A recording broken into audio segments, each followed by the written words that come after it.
Sabi ng Biblia, tinatawag niya tayo sa ating pangalan. Yung mga tinawag po ng Panginoon, binabanggit niya ang pangalan. Nang tawagin niya si Lazaro, binanggit ang pangalan ni Lazaro. Nang kinausap niya si Maria, binanggit niya ang pangalan ni Maria. Nang tinawag niya ang kanyang mga alagad, binanggit niya ang pangalan ng kanyang mga alagad. Napakahalaga po ng pangalan. Ako po, ang kahulugan ng aking pangalan, Larry po ang pangalan ko, kinuha ng nanay ko sa isang artistang Amerikano. Ang nanay ko po mahilig kasing manood ng mga American film. At merong isang bidang lalaki ng pangalan ay Larry. Kala ko nga, kinuha niya ako sa pangalan na Larry Bird. Pero sa pangalan pala ng artista. At nung tinignan ko po ang pangalan ko, kung anong kahulugan, ang ibig sabihin po ng pangalan Larry at Laura. Meron po ba ditong Laura? Meron pong Laura? Florante po, meron po. Wala. Magaganda yung pangalan kasi yung mga binigay ko po sa mga pangalan ko, dalaw-dalawang pangalan. Pero mga pangalan po na binigay ko sa akin mga anak ay mga pangalan na galing sa Bible. So, napansin ko, dalaw-dalaw po ang pangalan maliban sa bunso, no?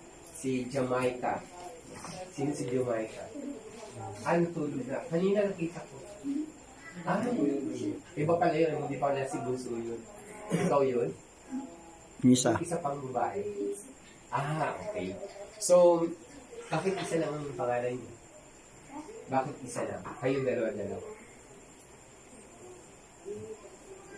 Hindi niya alam. Ulit-ulit. Dalawang pangalan. Trisha Tar, Trisha May, Trixie Kate, tapos si Bunso. Jamaica lang. Nag-iisa lang. Hindi na nagkaroon ng apartment na pangalan. Diretso.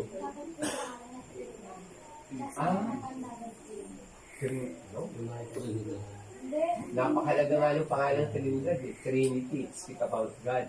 Trinidad, no? So, napansin ko lang po si Jamaica yung naging isang pangalan. Siguro nahirapan na silang Mag-isip ng kapartner na pangalan. No? So, ang ganda-ganda ng mga pangalan ninyo na Trichan Par, Trisha May, Trixie Kate, at si Jamaica. Nagagalak po ako na ang pangalan ng inyong ama ay Ronnie. Ano nga pong ibig sabihin ng pangalan Ronnie? Kung natatandaan nyo na binanggit ko. Advice, ruler, and bringer of victory. No? Salamat yung ipangalak po niya o magkaroon siya ng 4 na anak na may pangarap. Napakaganda po nun, di ba? Sabi po sa Bible, Jeremiah 29 verse 11, God has a wonderful plan for you. A plan not to harm you, but to prosper you and to give you hope in the future. Bilang mga anak ng Diyos, mayroon pong pangarap ang Diyos sa atin. No? Nung bata pa si Mona Al-Alawi, kapatid ni Ivana Al-Alawi, karga-karga ko na po yun mula sa kanyang pagiging baby. Hanggang nagkaedad po. At tanong niyo po ba, ang simpleng pangarap niya ay sa isang sa isang paragraph. Ang lagi po niya sinasabi, at the age of 3 up to 5-year-old, ang sinasabi niya, pag sinatanong mo siya, anong pangarap mo? Hindi speaking po kasi yung magkakapatid na yun. Sasabihin niya, I want to be rich. Ginaganyan po niya yung daliri niya. I want to be rich. I want to be a star. I want to be a star. And I want to be famous. Pag binabaliktad po niya yung famous, pabaliktad na ganun. No? I want to be rich. I want to be a star. And I want to be famous. Yun po yung bukang bibig niya nung bata pa siya.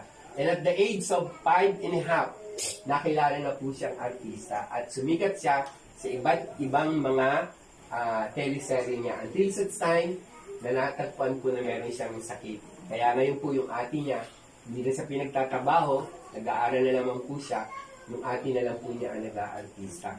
At yung mga bata po niyan ay talagang mabait, napalaki po ng kanilang magulang na mabuting bata. Talagang tumutulong po sa mga mahihirap.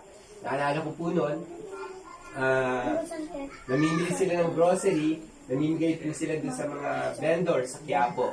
Maliliit pa ho yan mga yan, matulungin yan. At alam niyo po ba sa Bible, mayroon pong binanggit tungkol po sa pangalan. No? Sabi po dito sa chapter 12 ng Daniel, chapter 12 verse 1, sabi po doon, sa pagkakataong niyon, darating ang makapangyarihang bantay